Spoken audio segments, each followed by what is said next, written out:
साथियों आज का पहला क्वेश्चन है आपका क्या कि निपुण भारत योजना की मुख्य विशेषता क्या है। आपका पहला क्वेश्चन आज का है कि निपुण भारत, कौन सा भारत, निपुण भारत योजना की मुख्य विशेषता क्या है।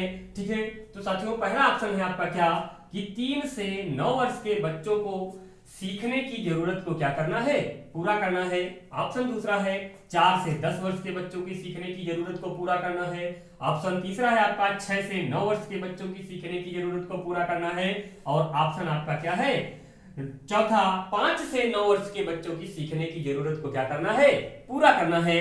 तो निपुण भारत में कितने वर्ष के बच्चों की बात कही गई थी, तो जिसको मैंने पढ़ाया है कि निपुण भारत में 3 से 9 वर्ष के बच्चों की सीखने की बात कही गई है। यानी 3 से 9 वर्ष के जो बच्चे होते हैं उनको सिखाने के लिए किस योजना की शुरुआत की गई थी, निपुण भारत योजना की शुरुआत की गई थी, जो आत्मनिर्भर भारत योजना की एक मुख्य क्या है, योजना है। ठीक है, जिसमें क्या होगा आपका 2026-27 तक आपका अंक गणितीय ज्ञान और पढ़ने लिखने का कौशल से क्या करना है, बालक को परिपूर्ण करना है। ठीक है साथियों, तो ये निपुण भारत योजना कितने वर्ष के बच्चों के लिए थी, 3 से 9 वर्ष के बच्चों के लिए थी।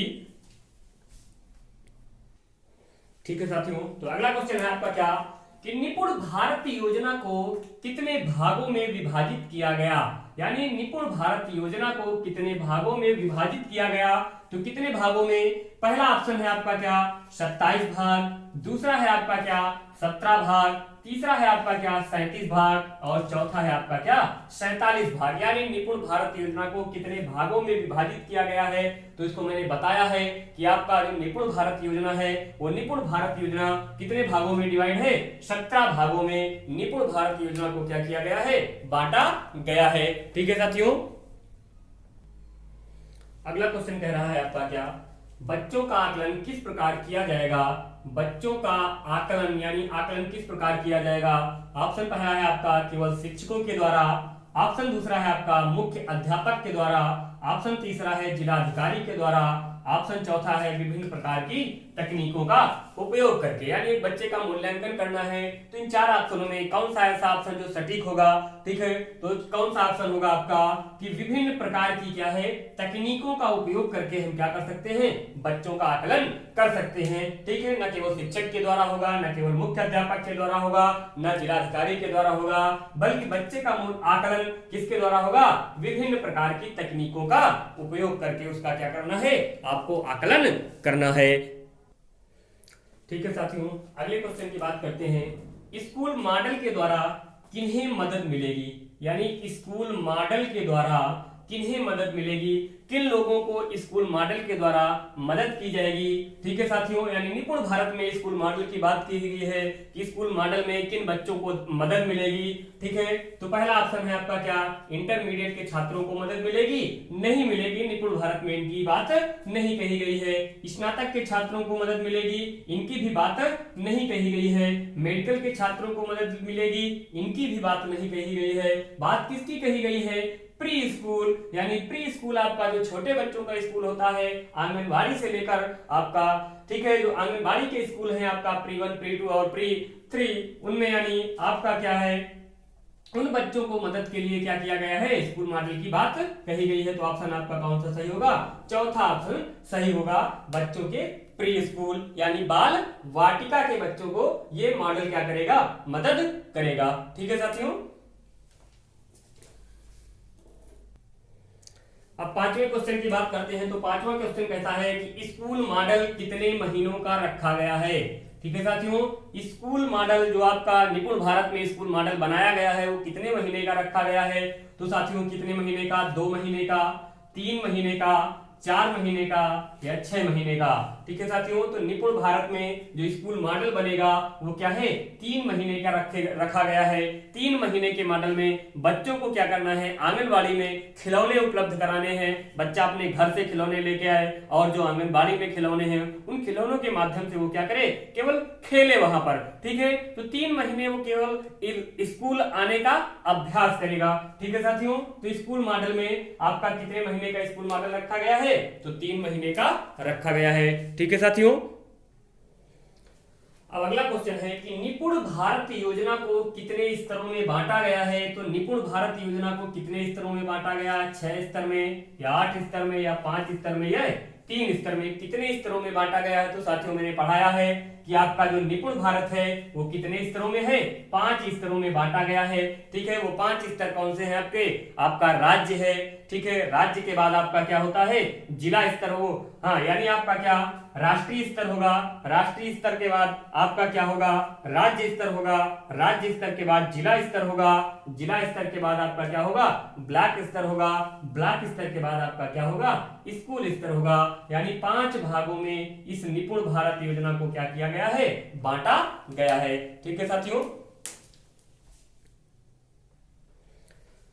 ठीक है साथियों, उसके बाद हम बात करते हैं निपुण भारत योजना का लक्ष्य कब से कब तक रखा गया। निपुण भारत योजना का लक्ष्य कब से कब तक रखा गया। पहला ऑप्शन है आपका 2022 से 2023 तक, दूसरा ऑप्शन है आपका 2023 से 2024 तक, तीसरा ऑप्शन है आपका 2026 से 2027 तक, चौथा ऑप्शन है 2026 से 2028 तक। यानी निपुण भारत योजना को कब पूर्ण कर लेना है, यानी बुनियादी साक्षरता और अंक ज्ञान को कब तक पूर्ण करना है। तो सरकार ने कहा है, निपुण भारत ने कहा है कि उस योजना के तहत जो भी पूर्ण करना है आपका अंक गणिती एवं संख्या ज्ञान या बुनियादी साक्षरता पूर्ण करना है, तो कब तक, 2026 से 2027 तक। ठीक है साथियों, 2026 से 2027 तक निपुण योजना के लक्ष्य को पूर्ण कर लेना है। ठीक है, अब क्वेश्चन नंबर आपका 8 क्या कह रहा है कि निपुण भारत योजना किस क्षेत्र के लिए लागू की गई है। ठीक है साथियों, तो निपुण भारत योजना किस क्षेत्र के लिए लागू की गई है। पहली है आपकी सेना के लिए, दूसरी है कृषि के लिए, तीसरी है शिक्षा क्षेत्र के लिए, चौथी है सभी के लिए। ठीक है, तो ये निपुण भारत योजना किसके लिए लागू की गई थी साथियों, तो बताया है आपको कि ये निपुण भारत योजना किससे संबंधित है, शिक्षा से संबंधित है। निपुण भारत योजना शिक्षा के लिए लागू की गई थी। ठीक है, क्वेश्चन नंबर 9 कह रहा है कि निपुण भारत योजना के स्तर कौन कौन से हैं। ठीक है, तो निपुण भारत योजना के स्तर कौन कौन से हैं। इसके पहले वाले क्वेश्चन में मैंने बताया है